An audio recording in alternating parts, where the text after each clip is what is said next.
Hello, maya. Masisyo amuka pao phong matung inna.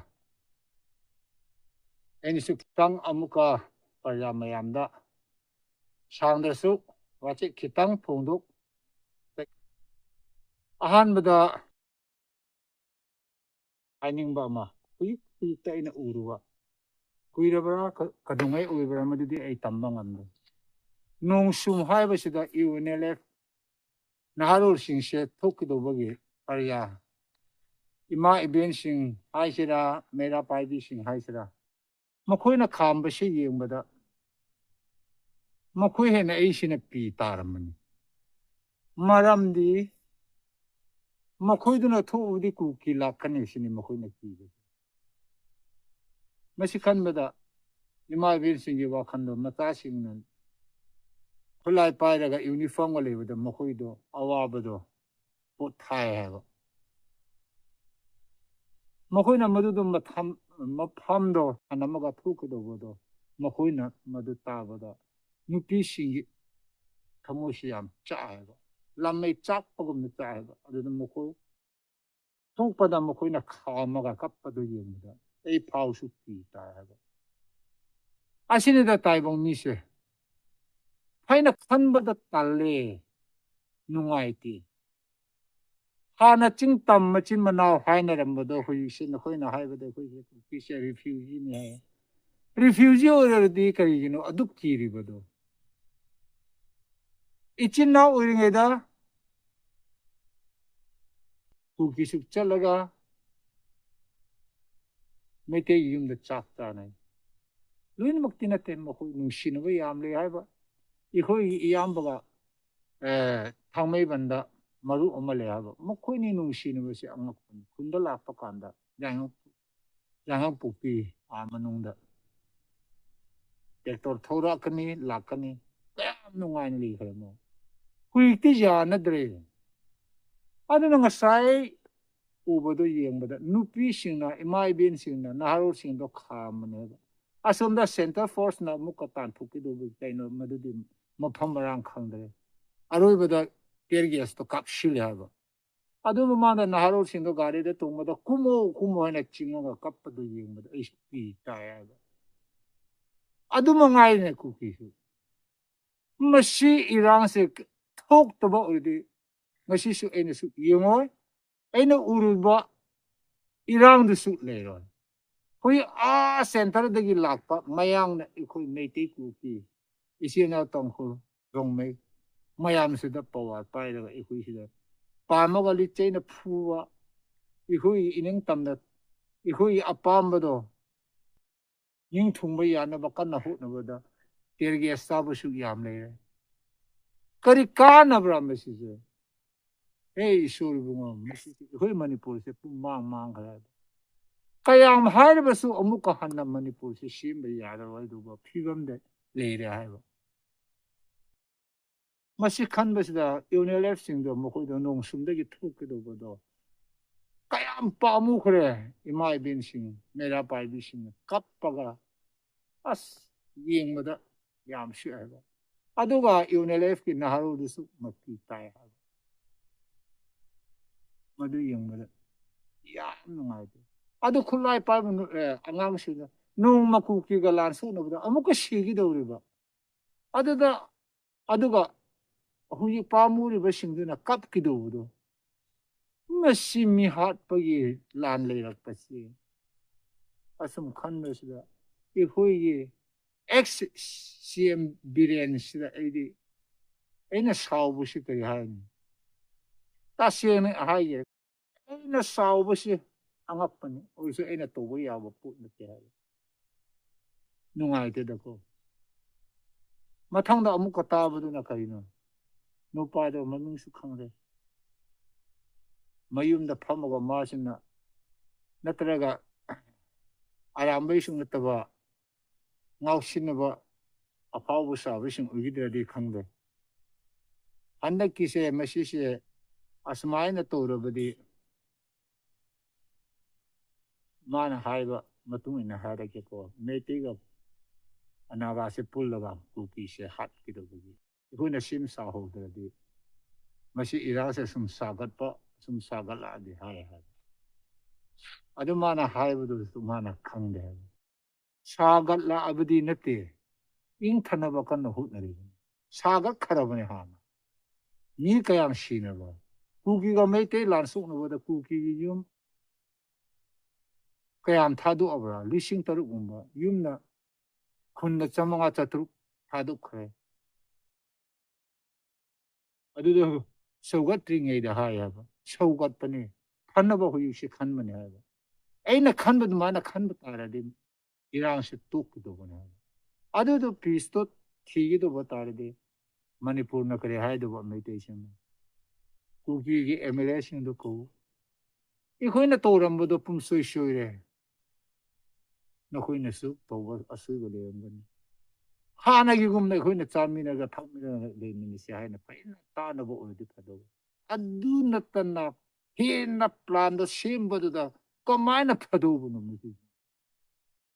Hoi se su na khoi ye plan ma tung in na khoi na chat thrak pa ta ra di. Ni yam shi na ga ni hui si. Na khoi na to ro ke do bu se lot na kuki si angak pun. Kun macha le bi do na khoi na chang sil la ga. Naro le te ma pham do mai kha ra ni nu pi angang da phu ra ni. Adu ma na tam na to ro ka ni ha ba. Adu kuki na safai na mu ka sa ro pa da na khoi kun chaw bu de apang ba sing do la ka ni ha ba da. Mo khoi do apang ba hai ta. Sok man do na pang aw ne hai mo khoi do shi ba ki do party do la pa da na khoi do kayam shi da de ni. Hoi su lan mi do udim ne ena ngak pa amale ko kisi. Asmai na ichin na jilong lang sing ado tangkol ado meditation pulo no khoi na smai to kan no no se. Hoi su khan di mo khoi se e ngak pa ni. Shem sa de asmai na le ri bi ni kari. Angak pa ni ko. Aduga amuk mo khoi se chana ra ba to rak pa ta re de amuk no khoi na ngamoy. Se na ai ni. Laki do bu sing se no khoi khun da laki do bu sing se. Nungai na cha ge thak ke adu na te ra. Laki do bu sing do shiva ki do mi la. Kari gi shiva do kari gi ki ro do mi di loin mo shiva ki ne. Mo ko do shiva ki do do kari gi no. Maram le ba. Maram do ki. 93 incident da tang hul sing na jilemong sing na. Hat lamba adu gi mata shi. Lukra gi mata sing do. Adu madu lak pani. Yam sathi gi do ni. Adu de ena lan mara. Makhoi na lan ba nang na lan ba. Edi kana shuk ya hai ba. Adu matam. Handa ki shuk padi kai no nupi ne ketat ching ba do. Madu do ichan nupi ne. Adu ei se nok kidare na harau kidare ne. Hena mu ta khalu me te. Ichan nupi de no khoi na chinga ga. Rep su mu ko to ba. E harau kidro. Adubu loin makta e shaw nupi angang da e shaw aram bai den ene sa mete nupi angang ul sung shi na hai mo ko na kari su aram ba to wa thi su ngang wa pet su ngang da ene saw bu di aram bai na lamang su na e sing ni adugum na huyik irang se sora pat ta ra di ko angak pami thu rap do 93 incident da angang uiba. Witi pang hang paraga. Nupi angang li. Adu manan kari masasipi. Kaya no hai daga adu matanda. Machi. Makut polaga. Rep to raga. Mangap lien thal aga makuk. Later sa mga thamba singdo. Adu visagation. Machin manaw singdo. Niyam do. Na khoi na hat lam si mi yang adu nei na hai se bible ga chana na in bari do ngara ai he in thana ba kan hu na se sin adu ga meditation na to ro mo do phai na khol adu hai ga na ku ki sin la an ba adu ga refugee su amu ka hai ba ma pham marang le to ba de la pa adu ha na de ko mai to ra ge ching tam ma chin ma na Sana labor Manipur. Oh, Manipur. Ching tam machin mana high na rin. Ado matamda refugee rin. How you command a tour iba? Ado who tiger road shame masidiga. Shame masida. Zaman road ka shame masida. Kaya gino na ko na ado kalap pa do. Kaya gino na ko na chin ko na. Minambo wangang ba do. Iko tampak ta chapa yado di iko area ching do shame batare na madu. Kaya na thole yan na ko. Iko na koilada saninga ka sasun iko ito na ba. Iko gito kari mata suk highway ro ko. Iko lambi su tingbi ko no. Akay bu su tobi ko no. Ado cookie singa su tobi. Mako ye highway lambi do hang halu. Machin laksa halu aduni. Aduna better organic quality. Adu cookie na lambi si magano ko na nachinti abar madagi popi adu kani adu ada. Eh pray na tao na meditation. Popi business kani da sanaba number one kanada kanara kang badan ko. Pet kang da na ko lao na ba. Number one kanana. Biren XCM biren ya. No ko kang ning of the no approve to dokter. Eh ni hisap to de no ko yu wang au sing da. Ku ki di popi to ni. Popi to ba mi na no mai le de ga lan to ni. Eh shu oi de ba. Barma de gila aga ede popito ga no me le ga adu ada ni ahan ba ku ki sing do pai hui ano ba ku ki ahan ba ano ba le bre ne ku ki ano khoi na khan ba di 47 da gi ku ki do anu ma le do ma cha pok to ba adu ba le do ni no khoi na khali pangangum ba uri ni pi manga turu le ba uri kaya me yang ga ku ki adu ku ki ma sing no khoi infan da le ba Morang na leba kauting na leba sing na ko na ching da ka da ku ki do mayum kaya ra nupa kaya ra khang mara ne ihu isa su ihu su itu cha le ne ado missing yam da de oy amarum da barma da su ku ki le kachin su ku ki ne shi na ai ta a kachin hai bi ko any same I am the training lo phom do ado PLS na lo rom kachin do ku ki mi ne do no ko na sum to adu hurin mo ko su to pa ya adu na ka ne de sigum makhan da se no ko na min number wa ya ngak ma le ha ba ya hai ma le ha ba to khro no ko gi social media da hai ba na chin do yam thi nu ka na de ha ba adu wa no ko na amuka kem chan da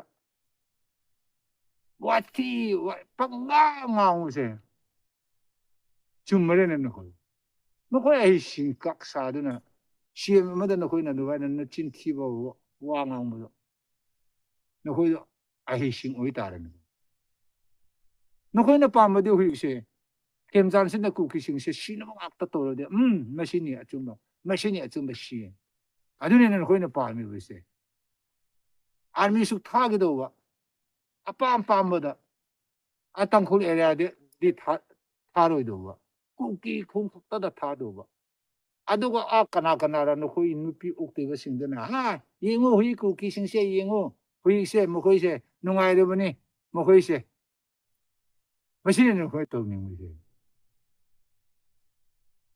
adu do apang ba gi plan ngak ta ni du mo khan ni du ku ki suk mi mei te suk mi tang khul suk mi jileng rong hai bi si jemi leng mei kabui hai do ya ai ne di hana di kabui ui na khang ya ba ka khulong da lei ba sing se aduga ahan ba da ikhu anga ong ngai de sharp minai hai da me ha ba meditation na ko da sharp minai sharp english mi sing na mo khoi thigom sang shing na ba da tham ba da sharp minai hai de adu mi do kana la ha da kabui ni ya radio तो सु high से रोंग में programme high दे कबूई में तालम चंपल में काम तो लार दो के हम तक हम मलुई थे हाई ना हाई दे कबूई लो ने आयो ना कोई चेक सिलो अदो कबूई ने दी करी हाई के कोई नागा नते जिलेंग रोंग सु नते कबूई दो मांग बया दे राइट 100% राइट कई ना हाई मा दो मांग बया ब नते याम ने चाव बो अमनी कबूई से tribe เนี่ยยามซาวน์อปิกปนเตฮาโรอสมานะโอลกะสมานะลงครอกลงไม่ยามปุนเตฮาอะดุนะอิซากิสิดะไผนะปุนชิลินบะหุนสิไกกะชิมะดะนคุยกะรินคุยดะมะกะริอะกายบะโตบะอะจิงนุนคุยนะลัมบิชินวานะชิมบะโตนคุยนะทูกะริเลยบะtiger root hiding also koi hai bajai elephant root hai su lion root hai su jai dana ihoi kushini no koi na thau kari lege o hu la ga no koi infa gi kari gumba no koi kai do kai no do ihoi na karai de ihoi na wa pek ngau ma le o phare ama hui ku ki kun tha gum la hai bu do ha lu shi ri ga shi sin adu gumba do asuk lan sida ihoi manipur chang ne mo ko ma to airfield de le bra karai de lak par mo ko do to khoi na madu ha lo su ihoi pa mu de ha lo ha lo do na ga kai no ma si wa thi da hai ba na te adu mo mi do hat ki do ihoi ne su no khoi la ga hat ki do adu mo mi do apa ba mi ne te ha ba nu pa na tro no khoi chung silaga man chalaga hatu na kai adu mo do ihoi leader sing ki mawalo do mi do ne ihoi lu pam de hai ba phatta ba mi ni ihoi do adu no khoi do la aga shari su u be ya hai ba ko hatu shi ri ga shi sin pa mu de du ni now sa hui ina hai ba do apa ba ma ta chu shi na ba ta ne hui ina hai ka na de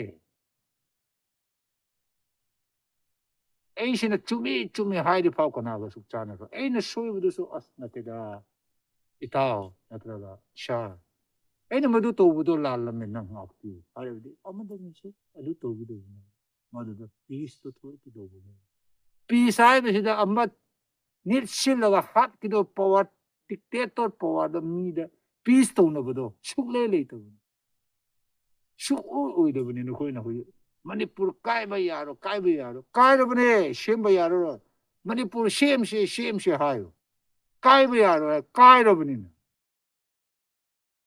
han na shem she hai na slogan do no ko na lao ha tam hursa to nga oi gi do mane isin na tam hursa tumin na leo mai te do ching da ka han bu gi ma thau ta de adu a zileng rong siu so isin na sa na koi di kui ro bane history le bane rani gai di le koi ma da su le bane ma na koi mi she am chao ne record le bane na koi ku ki so to record le bane na koi na refugee hai bu khong de UN order koi a kai no de le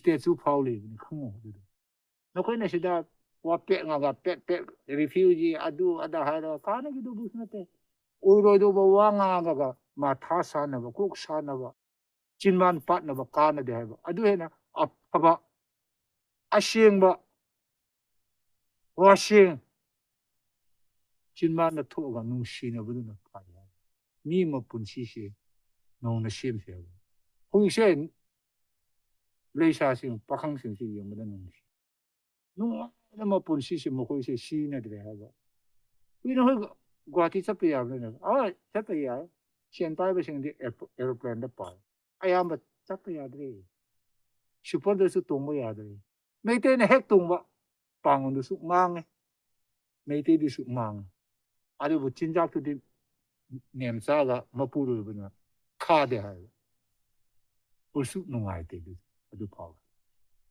e khoi sin na cha na ba oi ta da di central government e khoi de power pa ro ma du thu ga ba do kana ra bi de ne ha ri nyam cha le ra ma ta da di kayam nu ngai ra gi da hui se standard su oi ro hui se pum chai chai ro ka na de ha in fan do kayam hai ro su ku ki na le ri ro ma khu ding no ko na mai na tha ra ba ni khwai de gi sing ba mi Donald Trump la su ku ki sing do Manipur de chong oi yo na na ha su hui chong oi ya da ba ni ma do ipa ipu gi nyom na te ha yu mai thar ga tan phok pa ha ba chang gi do na te adu ikhoi na pangam ba ikhoi se ching de le ga infan da lal thum sing su na yum do saram moi do ba eno lam ka na tra ga kamgul na tra ga more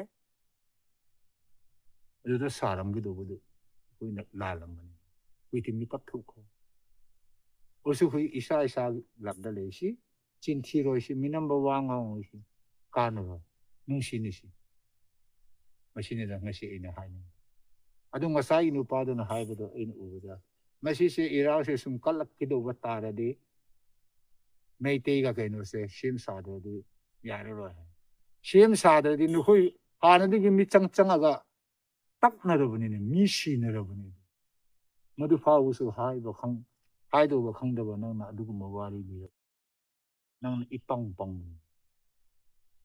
sawun asing mahal adu mathang su dum tamin si share to view ini su adum hairak ke ya hai gido se pum asmai pe ro ni tan tap na adum hairak ke share to view subscribe to view sauru su hui how to hairak subscribe to mitchil ko adu ga comment da how to print ti review yi na hui de apaba wa se ngang de hai 하이도 그 포뮬라도 놓고 강대 하고 여기는 이 거기서는 놓고 시야면 신거라도 과이득이 방법을 그래 야마하게서 마탐 실리 때문에나 ngasi 요인에 시대는 아시날 로이저게 거기 야이 프로 로이는 막 메이테 담코 질량롬 쿠키 로이는 막